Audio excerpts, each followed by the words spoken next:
Welcome, welcome, welcome. Dumela, Saubona, Sakpase, Namaste, Upshin, Dubraota, Assalamu alaikum, Hotep even. Buenas noches, bonsoir, and good evening. Welcome to our 6th episode of the Lott Carey Women in Service Everywhere Wise Digital Couch. My name is Doria Larrier, the host of this chat, and I am so blessed and excited for us to be here tonight. Here on the Lott Carey Wise Digital Couch, we engage in mission-minded, conscious conversations with local, national, and global partners. And tonight, our episode 6 is with none other than the person who will be our first. Let's all shout out our first female president of the Lott Carey Convention. Let's welcome the Reverend Dr. Gina Stewart. There will be some housekeeping, which is what we're going to do right now. So on behalf of the leadership of the Lott Carey Convention, where we have our executive secretary, Reverend Emmett T. Dunn, our president, Reverend Greg Jackson, our first vice president, who is our guest tonight, the Reverend Dr. Gina Stewart, our second vice president, Reverend Jesse Williams, and then for our Women in Service Everywhere, we have our first vice president, Dr. Angelita Clifton. A moment of silence for Sister Rosette Graham. Amen. And second vice president for Dr. Brenda McBurrow. We wish you well here tonight. We are so amazed. This is our launch event of having this session broadcasted on not only the Lott Carey Wise Facebook page, but Lott Carey TV. Since this is our launch, this is what I need for you to do. Prior to today, we have not broadcasted on a public platform directly connected with Lott Carey. So because it is our launch event on Lott Carey TV, we need for you to do 3 little things. We need for you to subscribe. We need for you to click that little notifications bell so that every single time that we go live, you get a notification. And then, as they always say, like and comment. So like, comment, and subscribe. Welcome, Reverend Dr. Gina Stewart. Thank you. I'm glad to be here. Thank you, Sister Doriel. Glad to be here tonight. And congratulations on the launching of the Lott Carey TV, and I am a subscriber. Yes, wonderful. So thank you. And so I'm going to pause every once in a while to read some comments from some of your parishioners who are shouting you out already in the chat. I'm so excited. Thanks for the love. Beautiful. So you can actually, folks, take that URL of what you're watching or click that little share button and just share it to every single person that you know so that we can encourage more people to put their eyes on Lott Carey, because Lott Carey has their eyes on the world. Amen. Right? All right. Here on the Digital Couch, we do 2 things on the first Thursday, of every month. We do talk to either one of our local, national, or global partners. And so we sit, we chat, we kick back a little bit, and we make sure that we have our little teacup. And because it is also on, see how our president is representing with the Lott Carey mug? We have to get a Lott Carey mug. Okay. And we are also twinning today because it is Thursdays. And on Thursdays, everyone in the Lott Carey community does their best to show up in Black, because the global populace focuses Thursdays in Black because we are against gender-based violence. So even if you don't catch us here on a Lott Carey Wise Digital Couch, make sure that you show up in Black. Black on Black. Some of you will catch that. And then post a picture of yourself on our Lott Carey Wise Facebook page. Yes, Thursdays in Black. Thank you so much, Dr. Clifton. So we're going to have a little kickback conversation. It is, let me give you a little bit of history for those of you who are maybe new to Lott Carey, but have been invited by someone else. So sorry about that. Excuse me. Um, 1897. 1897. Some of us know that is a pivotal year. It is the year that a group of people got together and said, you know what? In Washington, D.C., they decided, African American Baptists decided that they were going to be committed to the work of foreign missions. 1897 is the first time that they got together and they said, we may be here, but there are people back home. And wherever back home was, for some people, was different. But there are lots of people back home who need to hear the gospel, who need to be cared for, who need to be thought about, who need to be prayed for. Let's get together and help them. 124 years later, I almost want to have a Star Wars moment. We are welcoming now our first female president of this beloved organization. And she's right there. So we're going to chit chat for a little bit about her journey, her current roles, her mind, which is on missions, not just here, but nationally and internationally, and what she's thinking of doing in the next few years to serve us and to serve the people who need some God love. If you have a question, please drop it in the comments and I will be able to see most of them. And if you have not already done so, because StreamYard, the platform that we are using, will only identify you if you say your name. Other than that, I'll have to say, hi, Facebook user. Hi, YouTube user. So make sure that you're dropping who you are and especially where you're from, like what state, what church are you representing. Let's get into it. All right. All right. So we are, we're just amazed that it has taken the time that it has taken for us to get to this point where we are electing our first female president. And you wear many hats. I know some of the hats. Some people know some of the hats, but not everybody knows some of the hats. What are some of the hats that you wear? And when you share some of those hats that you do wear, how do you balance all of this? How do you do it? Well, first of all, let me thank you again for this invitation to be on the digital couch, and let me also acknowledge our leadership, Secretary Dunn and President Jackson, and second Vice President Jesse Williams, and Dr. Angelita Clifton, who has done a great job in the absence and in following the death of Rosette Graham. You're right. I do wear, and hello to everybody who's tuned in tonight, and thank you for watching. Special shout out, especially to the members of CNBC who have tuned in. I do wear a number of hats. First of all, I am a sister. My parents are deceased, but I'm a daughter. I am a sister-in-law. I am Auntie Rev. I am a friend, sister girl. I have friends, girlfriends, and friends and colleagues. I am a pastor and a minister.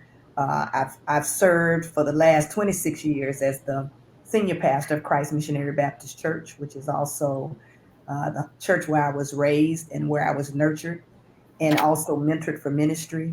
I also am in school pursuing a PhD in African American preaching and sacred rhetoric. Thankfully, I am finished with my coursework and I am now in the process of completing my comprehensive exams. So I solicit prayers for that assignment, for the completion of that assignment. I also serve on the national board of the NAACP. I serve on that board. I'm in my second term on the board, and in serving on that board, I also serve as the chairperson of the Religious Affairs Committee for the NAACP. I am the first vice president of Lott Carey. And in this fall, actually, the first class started in this past month. Well, this month, July, I will be serving as a mentor for womanist preaching track at the seminary. And I also work as an adjunct professor at Virginia Union University for the School of Theology, Samuel DeWitt Proctor School Yes, of yes. Theology. I'm a trustee for uh, the Proctor Conference, and I'm also a co-convener for all the women in ministry for the Women in Ministry Conference, which the convener for that conference is Dr. Cynthia Hale, a good friend and colleague. And we have a conference every year in September. So, and then, all of the other boards and things that I serve on. So, yes, I do wear many hats. And your question, how do I balance? I don't know that there's really, I don't even know if that's really possible, that you can really balance because, when you're really busy, you're juggling a lot of balls at the same time. But I can say that having multiple responsibilities and competing demands, and sometimes all those demands converging at the same time, has meant learning how to prioritize. I mean, there are a number of things that I could say, but one of the main things as I think about your question is learning how to prioritize because not everything that's important is not just necessarily urgent, or everything that's urgent is not necessarily important. And so Right. one of the things that I do know is that my first responsibility is a pastor. Before I do anything else, I'm a pastor. And Yes, so ma'am. my first priority is to Christ Missionary Baptist Church and to the members of Christ Missionary Baptist Church. And then, of course, there are other priorities based on my leadership roles in the various organizations that I serve. I've also learned the importance of not only prioritizing what's important, but also delegation. I would say the second thing is learning to delegate. Not every need is necessarily my assignment Right. or necessarily something that requires my attention. And I'm grateful to have a very supportive staff and volunteers who are very committed to our ministry and who are quite capable and competent. It's one of the reasons, in addition to everything else that I do, pre-pandemic, many of you know that I had a very heavy itinerant schedule, which meant that, not only was I pastoring, but I was also doing revivals and workshops and things like Okay. that. So, one of the things that has been a tremendous blessing has been having staff and volunteers who help to lift the load and lighten the burden. And then, of course, I would say the third thing would be learning that no is not a bad word, and setting boundaries and leaving room for margin. This is a lesson that I've learned lately, because I was one of those types of person. I was the type of person who has a tendency to, as my friend Dr. Elaine Flake says, you say yes when you're not tired, but then when it's time to deliver, you're wondering, why did I say yes? Right. Because I wasn't tired when I said yes. So I'm learning to leave margin, and I'm also realizing that part of this is a stewardship issue, thanks to the Pastoral Excellence program that I Yes. participated in for several years as a team leader. One of the things that they really emphasized to us was learning that we can't do everything, and so learning that we have to leave room for emergencies, for unexpected events, leaving margins so that we don't become burnt out because we only have one body to do this work in. So Right. I would say those are some of the things that I do. And of course, I'm very committed to Sabbath. I'm very committed to taking breaks. As a matter of fact, we've instituted at our church breaks, quarterly breaks. So, because the staff works hard and they have really been a tremendous blessing in this pandemic. And so we've been doing breaks: a spring break, a summer break, a fall break, and a winter break, because we only have one body to do this work in. So does that break look like after Sunday service, the Right, office will be closed not on just on Monday, but maybe right. Monday through Thursday? What does that look like? From Sunday to Sunday. Okay. Our church actually has a 3-day work week. We work, and of course, because of the pandemic, for the most part, we're still working Right. remotely. Although we are doing things in person. We live stream our worship experience, but we also do outreach every week. Okay. So there are some things that we do in person. My mantra during this pandemic has been that the building is closed, but the church is open for business. Yes, ma'am. But to answer your immediate question, when we take the break, it begins on Sunday and we return back on Sunday. And it gives everybody an opportunity to break. So it's not like the pastor is out and everybody else is working. Right. Everybody gets a break at the same time. That's beautiful. So you actually, in part, I guess, gave the backdrop to the answer for the second question that I had, which was, do women in your position have a hard time getting noticed or recognized or promoted? You just gave the answer to that, because as a result of course, as you say, of your stewardship and of course of your competency, of your connections, of your collaborations, it seems like I'm running on a C theme here. That you have definitely moved through different rooms in order to get noticed, in order to get recognized, in order to get promoted, and again, to be in different rooms.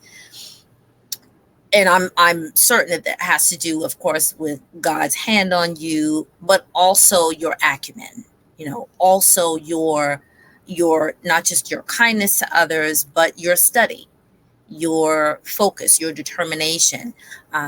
When we spoke prior to this, there was, let's say, a shifting in thought of what we would actually focus on for this. And I was very proud. And let me say to all of you that Dr. Gina Stewart said, you know what? I know you have questions here, but what I would like to do is to focus on what? Inspiring Women. other women, right? Yeah, that's right. And right. And so already we're about like 17 minutes in, and I'm tired because I'm saying, okay, you've done all this.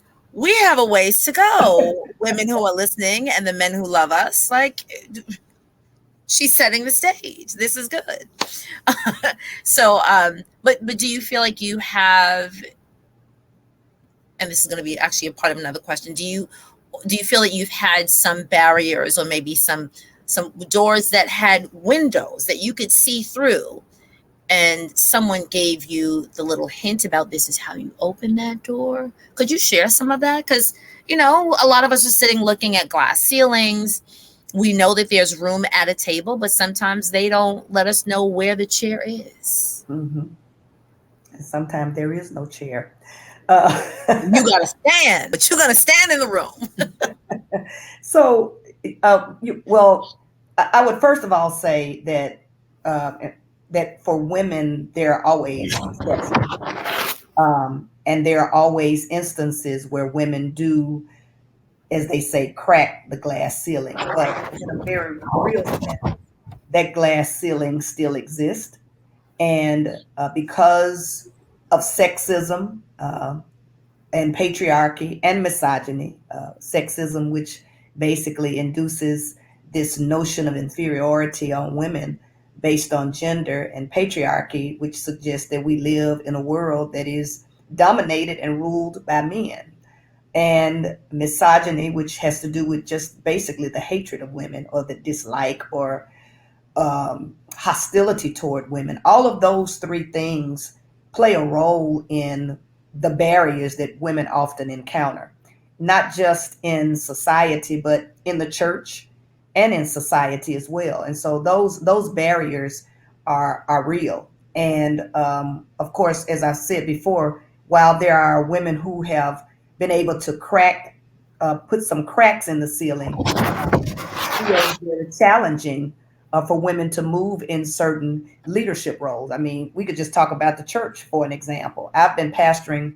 for 26 years. I was elected to serve our congregation, but we also know that when we look at the numbers, if we just look at the data, in 26 years, while there are women who are now pastoring and who have been elected to churches, in many instances, women still end up having to start their own work, or they end up working as executive pastors, administrators, etc., in congregations. Some congregations, depending on their denomination, depending on the denomination, and in some instances, the bylaws will not even consider a woman. So sexism and all those three things, those triplets, sexism, patriarchy, and misogyny, certainly do run interference when it comes to women ascending to positions of power in leadership, not because we don't possess the skill set or the giftings or even the passion or the competence, but because there are systems in place that prohibit and often work against us. Just like we talk about racism as a system that often works against people of color, the same is true for women who are gifted to serve and gifted to lead, but often are overlooked because of those realities. I thank you very much for sharing that. In your 26 years of being the senior pastor at your church, and of course the other names that or organizations that you have a seat at the table for, who are some of the, let's talk about the church, who are some of the female ministers you actually, we mentioned one actually last night when we were prepping. And yes, so folks, when we do this, this is not a cold call. It may seem like a cold call. It's not a cold call. There is some prep work because we have to make sure that we're all on point. But who are some female ministers who have maybe opened that door, or maybe said, this is how you get in? Who are some of those women that you would, let's say, nod your head, give the head nod to? Well, when you ask that question, I think about something that Dr. Frank Thomas often says. He says that there are people who speak your name into destiny. And sometimes we don't even know who those persons are because they say our name and they don't tell us that they are actually speaking our name. And in all honesty, there have been women and men who have spoken my name into destiny and who have, because of their recommendation, because of their referrals, have opened doors. And some of them I only found out on a fluke or by way of conversation. Dr. Valerie Bridgman, for example, is a person who has, and she doesn't even know that I know this. I just found out. But for example, I've published in certain publications, Those Preaching Women, and Okay. also Dr. Kim Johnson, Proclaiming Rhetoric from the Pulpit. I have sermons in both of those books. Both of those books have my sermons because Dr. Valerie Bridgman she's now the dean at the Methodist School of Theology in Ohio. She spoke my name. I ended up preaching at the Hampton Ministers Conference because Dr. William Curtis, when he became president of the Hamptons Ministers Conference, decided that he would invite me to preach. And I ended up preaching the night service because Bishop Claude Alexander extended an invitation. I'm participating in Lott Carey because Dr. David Goatley, who was once my professor at Memphis Theological Seminary, called me one day while I was in the hairstylist chair and said, "Would you be interested in serving as a team leader for Lott Carey?" And then, of course, there were women in our church. Many of them were not pastors. They were not ministers. They were faithful lay leaders in the church. Felicia Sarden, Moselle Starks, who was the superintendent of Sunday school. Strong women who believed in pushing other women.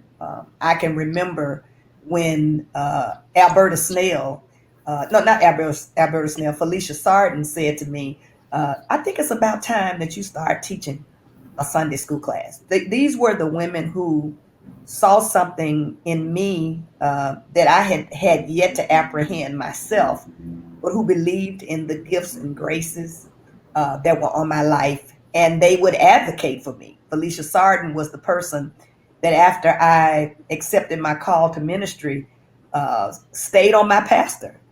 She's like, "Okay, we need to give Gina a date to preach." Okay. She's accepted her call to ministry. We need to give Gina a date to preach. When I came along, there weren't a lot of women in ministry. There were not a lot of role models. Most of my mentors were books, and they were persons that mentored me from afar. That's how I was mentored. Many of the women who were actually preachers in terms of their gifting and their passion because of our denominational position in at that time, were not allowed to preach. There was a Nancy Evans who was obviously a preacher, but she never really acknowledged the call that I know of. There was Nettie Rogers, who Okay. was she called herself an evangelist, but was never really fully recognized as a preacher. So many of those women were not necessarily preachers, but they were certainly church women, and they exercised a type of informal authority that made it possible for people like myself to stand where I stand today. And of course, my pastor, Reverend Eddie L. Curry, who was a tremendous advocate for women in ministry, and an advocate in my own life, was very instrumental. And there are just I mean, one of my primary mentors was Reverend Shirley Prince. She's gone home to be with the Lord now, but she was certainly very instrumental in helping to shape me as a person, and a preacher. Excellent, excellent. So I'm looking in the comments, and there are people flooding the comments, not just on Facebook, but also on YouTube.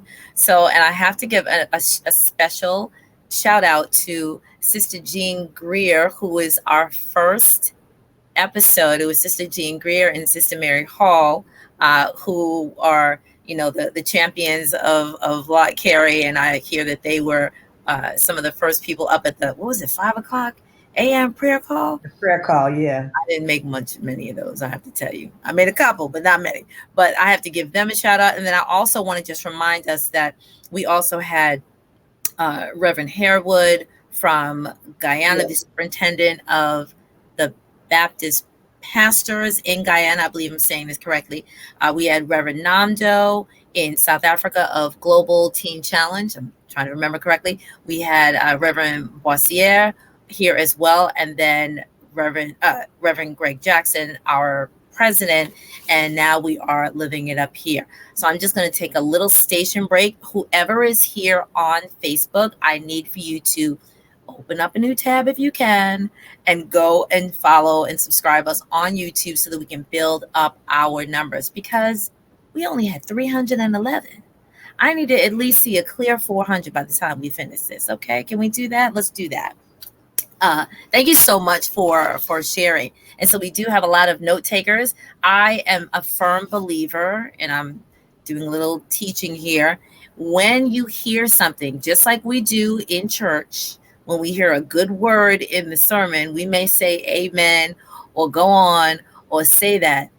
In the social media world, type the comment in. Whatever resonates with your heart, your head, or your hands, if they go up in the air, type it in the comments, because it lets us know some of the things we thought about saying, but some of the things just sort of like fly off the cuff. But those are the things that actually will really pull and push us to do greater missional work and work for the church and work for the world. Those are the things that we need to know, that you hear and that you are taking a part, and then we'll take action once we finish this conversation. So please drop it in the chat, and then I'll read off some of them in a few moments. Your work here initially is at your church. Right. That is where your heart rests. But your work in your new role will take you, of course, across the country and across the world. In your new role as our president, what are some global interests that you have to reach? Here's the focus: young female global leaders. Because you've done a lot of work. When you walk in the room, you're better than E.F. Hutton. You walk in the room and say, oh, this is Gina Stewart. Oh, can I get your autograph? Can I just stand next to you and just let some of the glow rub off? Well, you're gonna be taking most of this message, over as we say, the highways and the byways. But what would you like to inspire women on the other side to do, to be, and to consider? Well, one of the things, well, let me just say this before I say this. You ask about other women, and certainly I thank God for all of the women of Lott Carey who have been a great inspiration and a great encouragement. Dr. Angelita Clifton, who has just been tremendous, and not just in this season, but from my initial meeting with Dr. Clifton, her support and encouragement. God rest her soul, Rosette Graham, who didn't really get a chance to serve in this role as president very long before she went home to be with the Lord. But she was a tremendous encouragement. Just some of the women, some of them I don't even know their names, but many of them have been extremely encouraging and affirming, and even in some ways prophetic about this moment in time. Lott Carey has strategic priorities, which makes what I'm doing um, will help to make it a more of a seamless type of transition. So when I say that, what I mean is I won't necessarily have to reinvent the wheel. My responsibility, as I see it, is to come in and help to further and advance and amplify those strategic priorities. Um, I believe that, as one of my professors says, that the expertise is in the room. And so part of my uh, leadership, I guess you would say, pedagogy, and even when I'm in a classroom, is I believe that it's important to be in conversation with people. And so one of the things that I would, before I began planning what I want to do with global leaders, I have some ideas. And of course, this digital platform, I think, is one of the ways that we can connect and provide resources and support. But I would also be interested to hear what some of those needs are for some of our female leaders in global ministry. I talk often with Reverend Brenda Harewood, who is the leader of the Guyana Missionary Baptist churches, and I know that some of the needs include equipping, training, education, empowerment, those kinds of things.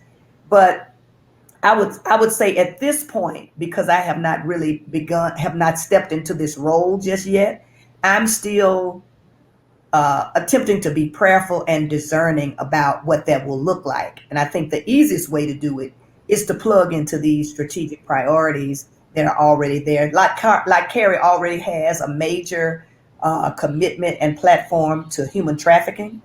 Yes. That's why we're wearing black, Thursdays in Black. That would be something I'd like to see us amplify. And of course, as it relates to mentoring and as mentoring leaders, training leaders, and things like that would be some of the things that immediately come to mind.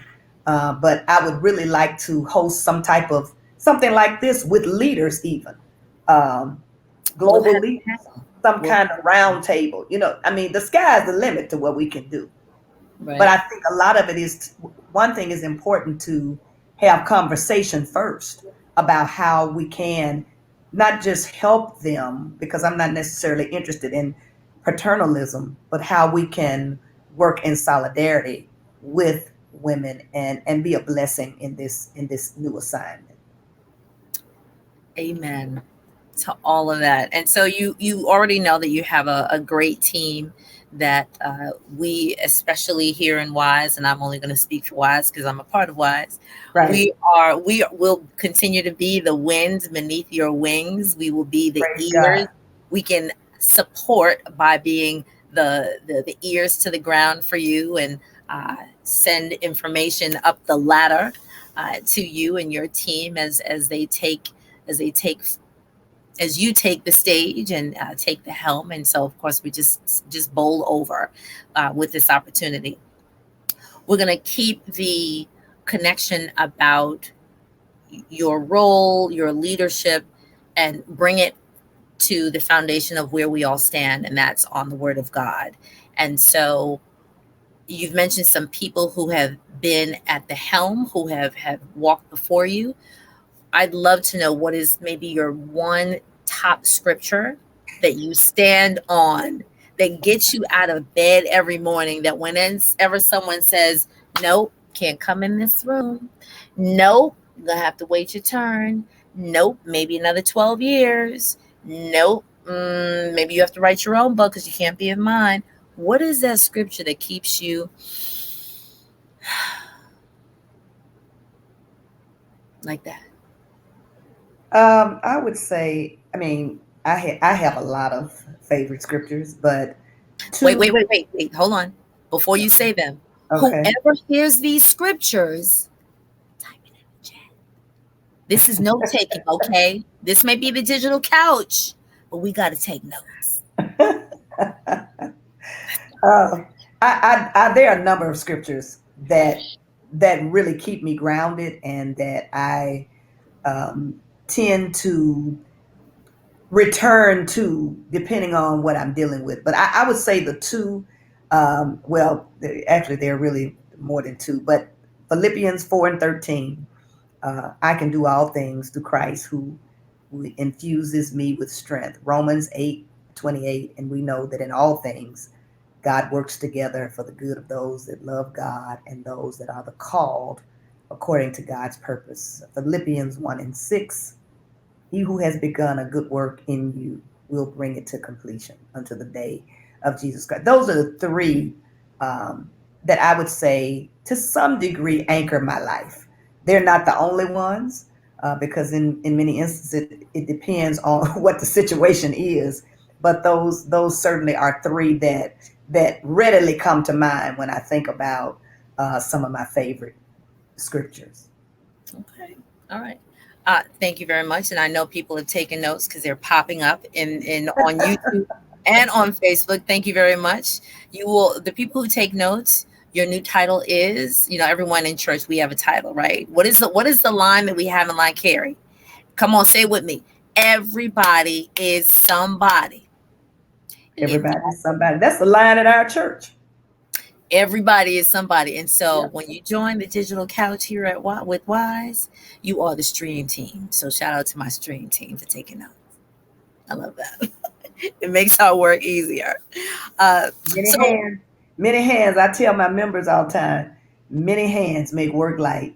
that's right. That's Yeah. right. Excellent. So thank you for the scriptures, and of course, if most of us already know them because they are so etched in our thinking. Right. Now, when you face any of these moments of, and we won't even call them adversities, they are the challenges that are set before us to really see how much we trust the God who has ordered our steps. And so when we see those challenges, and of course, even it's different for you who's been in ministry and been a leader in ministry for 26 years. And of course, then you've done work prior to that. Some people think that when a leader in your role comes up to an obstacle, that it's like, oh, like been there, done that. But I know that there are similar fears and similar, like, what am I going to do? Or maybe moments of angst, just like for someone, let's say, who's new in God, new in Christ, new in the church. When you come up to those moments, and sometimes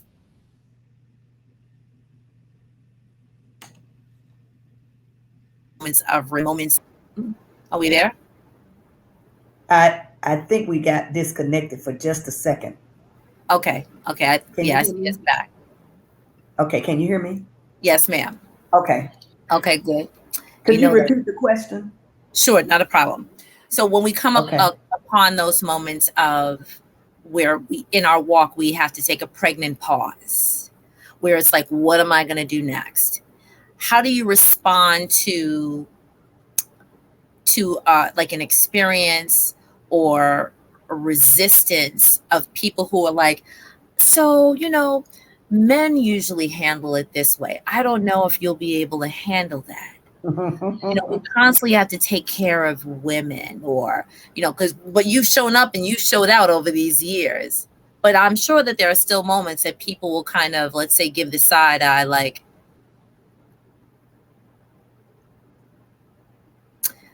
let's see what's going to happen.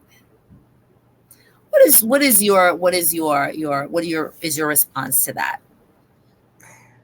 Well, I think that one of the things you have to realize when you're in a position like this or in male dominated positions or leadership in general, I mean, it's not just because you're a female in a leadership role, there's always resistance to leadership, always.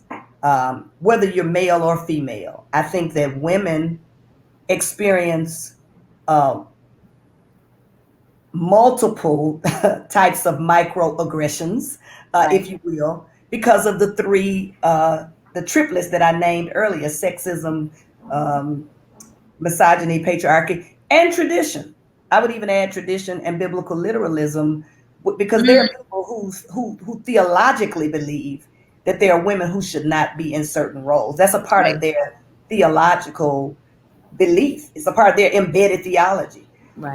But so understanding that that is a part of the territory, there are certain things that just go with the territory, and understanding that helps with expectations. I also believe it helps with the way that we respond to the way that people interact with us or respond to us.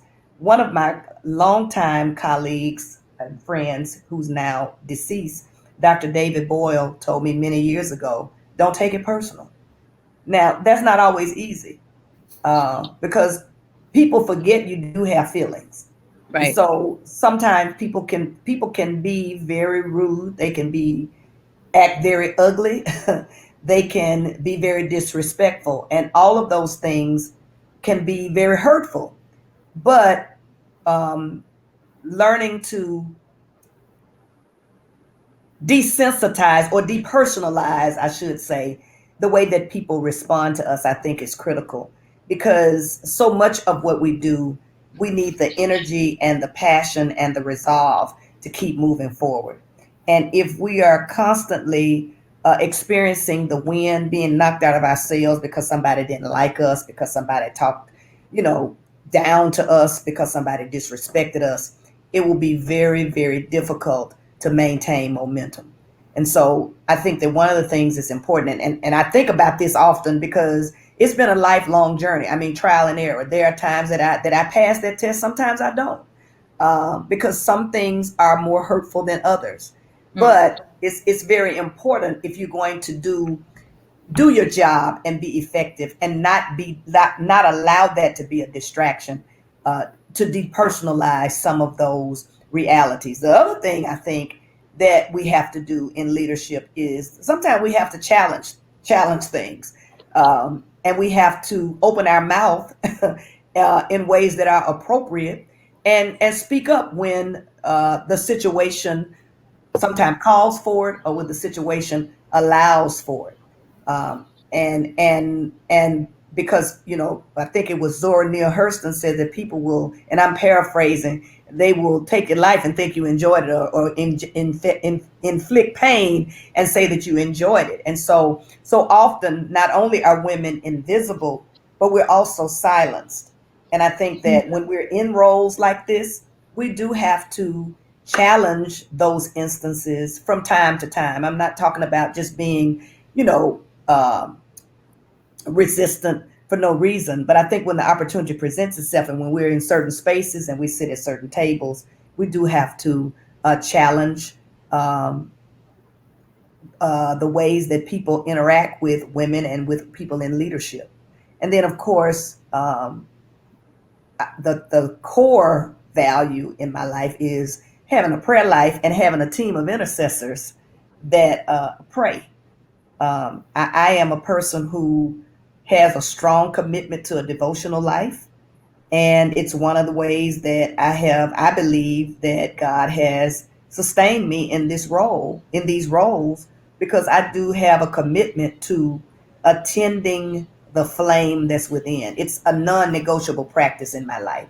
A practice of spiritual disciplines is so important, because it helps keep me grounded. It helps me when my heart is overwhelmed, when I am challenged, when my feelings are hurt, when I'm disappointed, all those things that go with leadership. Having that crucial link, as Dr. Howard Thurman would say, with the eternal God is a non-negotiable in my life. And it helps. excellent. It has given me the grace to endure and to stand. Now, Excellent. if you were asking me pastorally, I would say that one of the ways that I believe resistance has been countered is through pastoral care. Um, because as a leader, you have to care for everybody. As a pastor, you can't just care for the people that like you. You have to care for the people that don't like you. You have to care for the people that didn't vote for you. Care for the people who are not always kind to you. And Right. and I would say that as a pastor, pastoral care has been indispensable in terms of dealing with those issues of resistance that I've encountered. Excellent, excellent. And so prayer life, people who are in your corner, staying focused on the goal. And I'm paraphrasing. And thank you so much. I'm going to actually point out some of these. My stream team was doing that thing. I really appreciate it. Because again, we'll think of one thing to say, and then something else comes out, and it's just as powerful and poignant. But sometimes we just need a reminder. I said that? I did say that. Right. So thank you very much. We are blessed during this year 2021, as we move out of some very dark and dismal times. We've stepped into the new year with some great leadership from our now Vice President Kamala Harris. We have you at the helm. We still have, and some people are going to have to drop some names in the chat so I can actually like call out some other names. We still have Stacey, Representative Stacey Abrams. Thank you. We have Representative Stacey Abrams. We still have Auntie Maxine, right? Auntie Maxine Waters, who is still ringing in from last year and the year before. There are now more women in the room. There are now more women who have taken notice, and the larger society is taking notice of what we bring to the table. There are a number of younger women who are coming up, and they're starting to see more of our faces in the room, more of our faces at the table. There are a number of things that are happening to young women, whether it be incarceration, whether it be other types of trauma pertaining to their relationships, pertaining to children, pertaining to economic poverty, emotional poverty. And when we see women sort of fly across the screen, especially in the last couple of weeks, artists, people who thought they had something to say, and then they wind up saying something, and then you're like, did you run that by your auntie? Did you run that by your grandmama? Did you really need to buy that thing? Like, do you have a house to live in? As we are moving towards raising the next generation, and I'm going to take a step back to when I came back into Lott Carey after raising children.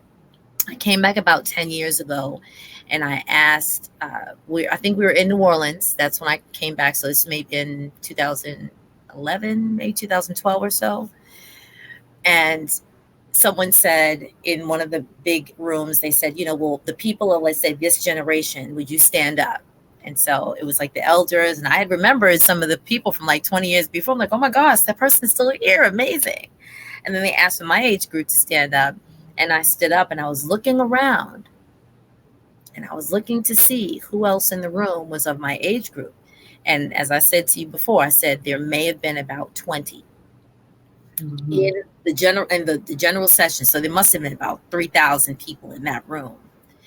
And I said, wow, where are we? Now I'm tying that together. Now that there are more people in the room, there are more of us to look to you and to look to the leaders ahead of us and say, if you could do it, I could do it too.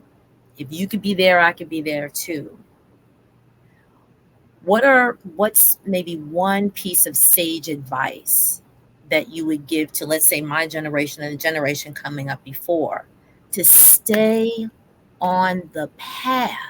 Because had it not been for you at this time, there may have been fewer of us to continue in Lott Carey. What would be, and it will, by default, it's going to be part of your mission to continue to grow down, right? We're trying to grow down the next generation of Lott Carey sojourners.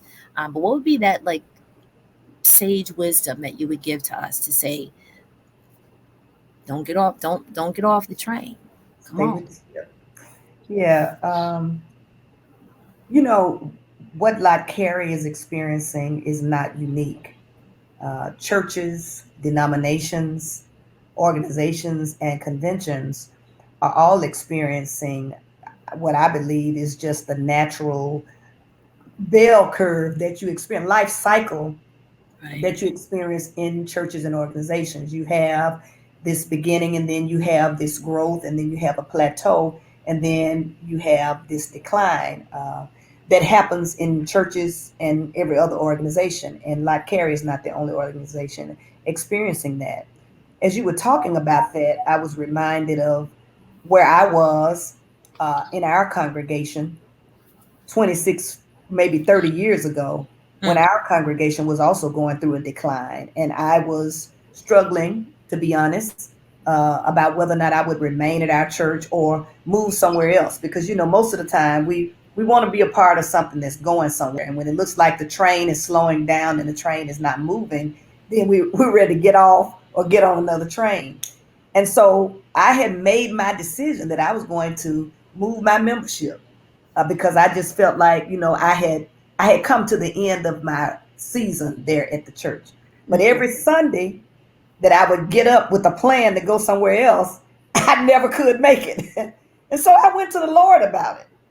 And the Lord said to me, "You have talked about the problem, but what have you done to be a part of the solution?" Amen. Mm-hmm.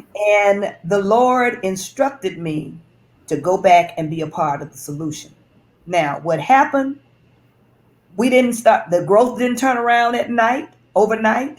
Right. People still left and went to other churches, but I went back and I decided to be a help to my pastor because I had just started in the ministry. I had no idea when I went back to help my pastor and serve that 5 years later or 6 years later, he would have a massive heart attack in a restaurant and that I would end up actually being elected to serve that congregation. But all of it started because I decided to stay there and try to do what I could to help. Amen. Now, all of the responsibility is not on the people. Um, the organizations, the institutions have to be willing to make adjustments, to engage in self-critique, to invite other people to the table and engage them in conversation, to think about ways and explore ways that we can be relevant. But you can't always fix a thing or make an organization or institution better, not always from the outside. And I think one of the things we have to do is think about Lott Carey's mission. Lott Carey's, I'm a part of Lott Carey because I believe in the work that Lott Carey does, Amen. not because everybody in your age group is there. I would like to see more people in your age group. In fact, I'd like to see more millennials in Lott Carey. And we have several high capacity millennials and young adult leaders who are leading corporations and who have major strengths and major gifts. But we also have to create space for people to use those gifts and use those skills. And so I would say, before you abandon the ship, consider whether or not the mission is worth preserving. I Mm. believe Lott Carey has a mission that's worth preserving, that's worth supporting, that's worth investment. And that's why I am a part of Lott Carey and why I'm committed to Lott Carey. But I also think that we have to be realistic and realize that all of it is not necessarily on the person, that the institution must be willing to engage in evaluation and self critique so that we can remain relevant uh, and serve the present age.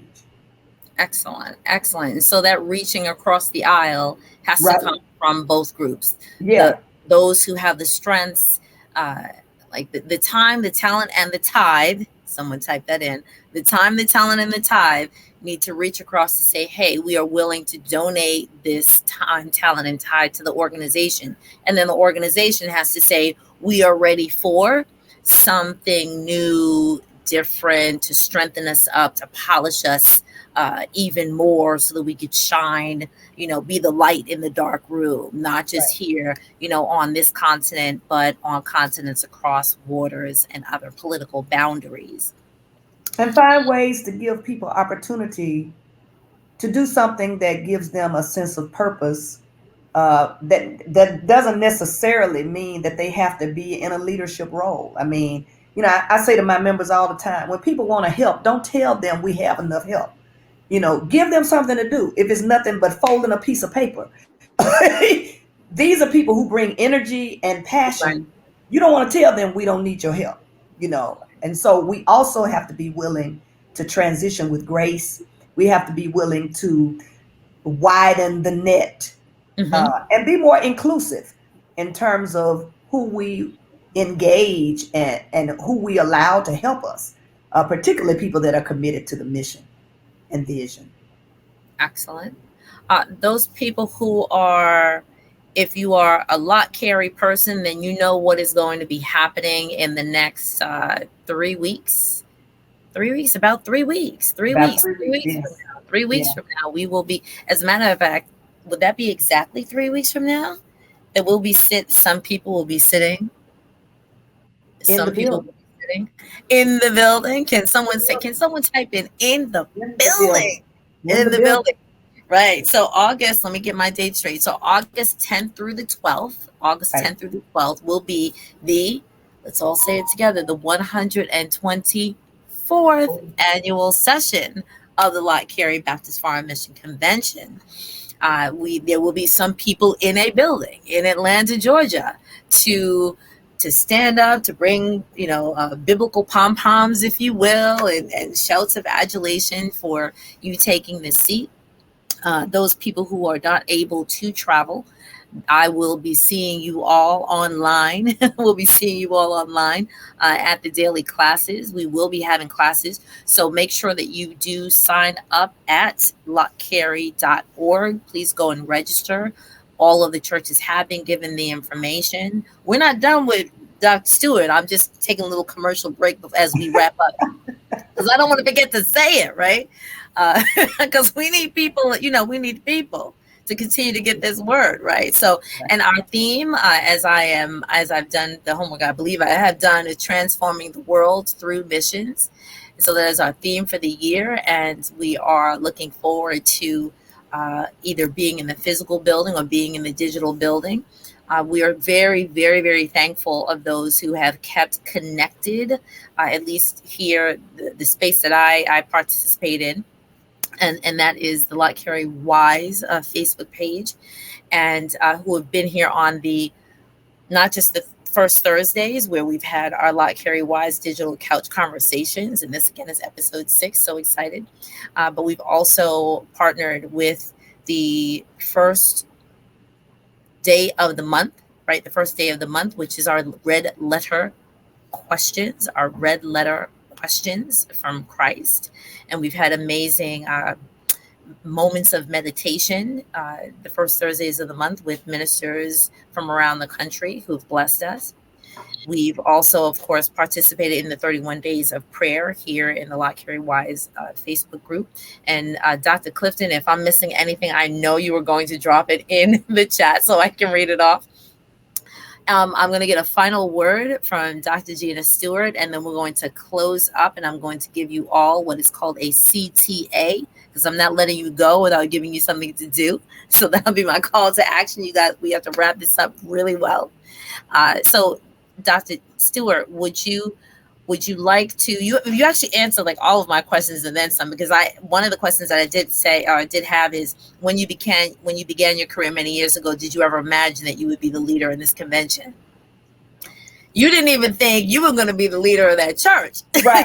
You were just Right. I'm trying not to leave. I'm trying to walk out of here, and the Lord just won't let me go. Let me go back and help, and then look what happened. Yeah. So Yeah. any words? I never would have guessed that I would be in this role. I was invited to participate in Lott Carey because of the Pastoral Excellence Program. Dr. Goatley had just become the executive secretary of Lott Carey. And as I said, one day I was sitting in the hairdressers in the hair salon, and he called me and asked me would I be interested in serving as a team leader for a group of pastors. And of course, that transformed my life. Going on that The participating mission. in the Pastoral Excellence program and working in those multiple immersion contexts alongside host pastors was literally transformative. And as a part of that commitment for participating in that program, because it was all expense paid, the only thing we had to pay for, because of the generosity of a grant from Eli Lilly, was the application fee. And we traveled to several different countries. But one of the things they asked us to do was to be committed to Lott Carey. And I remember the first convention that I attended was in Louisville, Kentucky. Mm-hmm. Dr. Peterson was transitioning out as the president of Lott Carey. And Dr. Awkward, I believe, was transitioning in. I believe. I may have them mixed up. But what I do remember is standing in the back of that hotel, and I was listening to all of the great things that Lott Carey was doing. And I heard Dr. Peterson say that Alfred Street was giving Lott Carey $25,000. And I stood there and I was just amazed that a church would invest back then that kind of money into missions. And I remember Right. going to my hotel room and getting on my knees in my hotel room, asking God to bless our church so that we could give like that. That was the only ambition I had when I came to Lott Carey. I had no ambition to be an officer. I had no ambition to be on a stage. I believed in the mission, and I wanted our church to partner and invest in this kind of work. But of course, many are the plans in a woman's heart, but it's the purpose of the Lord Yeah. that prevails. And so here I am. Thanks be to God for this opportunity. But yeah, I certainly never would have, I didn't come with that ambition. Right. But, when your steps are ordered by the Lord, as my friend Reverend Tracy Blackman says, I'm amazed by what a yes to God will do and where a yes to God will lead Hmm. you. Yeah. Excellent. Excellent. I'm going to take a moment to say thank you to some of our stream team here. Sister Deborah Thomas, who has been in the chat since That's my before. church member. Come on, Christ missionary. And she Y'all can have showed up. sing. She can really sing. She can really sing. Lovely. Sister Ashley Henderson, Angie Love, Latanya Ship. That's my church member, All Ashley. right. Yeah, they're coming through. So we have a Sister Paula Jones from Frontline Missionary Ministries, Bishop Norman Hutchins in Dover, Delaware. We got North Carolina, Facebook user. I told you, you have to let me know what your name is. I'm going to call you Facebook user. Of course, Dr. Angelina Clifton has been showing up and showing out as the stream team leader from Fountain Baptist Church in Summit, New Jersey. LaShundra Garner. That's my Denise church member. Daniel. Okay. Sister Jean Greer, excellent. Someone said that they love the fact that you are a proponent of Sabbath rest. Okay. We all need that Sabbath rest, and it is so important. Someone said the triplets running interference against women, right? So you said misogyny, patriarchy. Sexism, patriarchy. Yes, yes. And I would have I was trying to say the trifecta. Yeah. Not the trifecta we want, but the trifecta Right. we doubt. So I have to give a shout out to my mom is in the house. Thank you, Mom. That was the phone call I got before. Thank you, Mom. I love my mother who always shows up. Yes, and so Dr. Angelina Clifton and Deborah Thomas were also reminding us that there were not just women, but also men who have paved the way. Excellent. Let's see. Cynthia Hightower. Yeah, that's my church member. Excellent. Listen, they showed up. Terry Smith, Sister Terry Smith. And let me just see if there's any new. Anthony Johnson. That's a church member. Okay, Deacon Anthony Johnson. And he's really excited about coming to Lott Carey. We were talking this past Sunday. And he was like, I'm ready to go. I'm ready to go. Oh, beautiful. I need everybody to make sure you go over to where? to YouTube. I do not, when I log off of here, I do not want to see 311 subscribers anymore. We need a clear, like at least 350. At least everyone go over there. So Dr. Angela Clifton also mentioned the microaggressions that we spoke about, micro invalidations that occur, micro stressors. Make sure that we depersonalize because that is very real. Don't take everything personally. Keep it moving. I usually say get in, get out, and move on. Let it in one ear, out one ear, keep it moving. All right. And so, oh, yes, just the last point is, how Dr. Clifton was talking about amazing women in ministry, Dr. Copeland, Dr. Flake, Dr. Hale, Dr. Weems, Dr. Gilks, and the list goes on and on. Excellent, excellent. So many. Yeah, so many. So thank you very much for, I think these are like the best. Yes. Oh, and so someone said, I remember you telling the story about ASBC. What's that? ASBC some time ago and have adopted that prayer as my own to give to Lott Careys significantly. Do you recognize what is ASBC? If the person, maybe it's Alpha Street. Okay, thank you. That makes sense. Mm-hmm. Yes.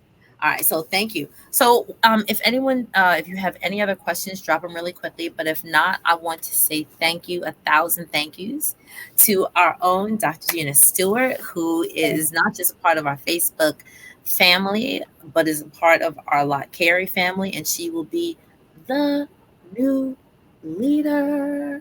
Instead of say it like that. So we cannot wait until we either see you either in the building. I know there's only a couple of seats available, so those people who are trying to head down there, you need to get on with that registration. If not, we will see you on the digital convention space. I'm sure there will be some definite streaming through that week. If you have not registered for your Lott Carey for the classes, please do so because I'm going to be helping with that as well. I love that work. And we look forward to seeing you on the next episode of the Lott Carey Wise Digital Couch, which will come up in a couple of weeks. We might have one right before convention. If not, I'll at least pop on and say, are you there? Are you in the room? Could you not wait with us but 1 hour? Can I mention Yes. that the location for persons who may be thinking of coming is to the President's Night, which is the night of where the president preaches, and also of the election or installation of the new president, is Green Forest Community Church. Green Forest Community. Someone type it in the chat. Someone type it. Emery Berry is the pastor. Okay. And they are allowing some in-person attendance. If they're members of CMBC and they have not, or they'd like to be a member of CMBC that night, they need to be a part of the in-person attendance, they can call our church, because we're creating a list to give a master list to the church. Beautiful, beautiful. Or contact Lott Carey, I suppose. Sure. Thank you. So once again, thank you so much, Dr. Clifton, for putting Green Forest Community Baptist Church. And so last but not least, make sure you stay tuned with us here on we have 2 platforms now, Lott Carey Wise Facebook page, which is a private Facebook page. If you know of someone who's not already in it, please invite them in. And myself or Dr. Clifton or Reverend Robin K. Monk Self will admit you in. If not, please make sure you click that notification bell on Lott Carey TV on YouTube. So every time we go live, we will pop up there and you'll get a notification. We thank you all. God bless you. God bless you. God bless you. And we will see you on the next episode of the Lott Carey Wise Digital Couch. Good night. And remember, be mission minded. God bless. Good night.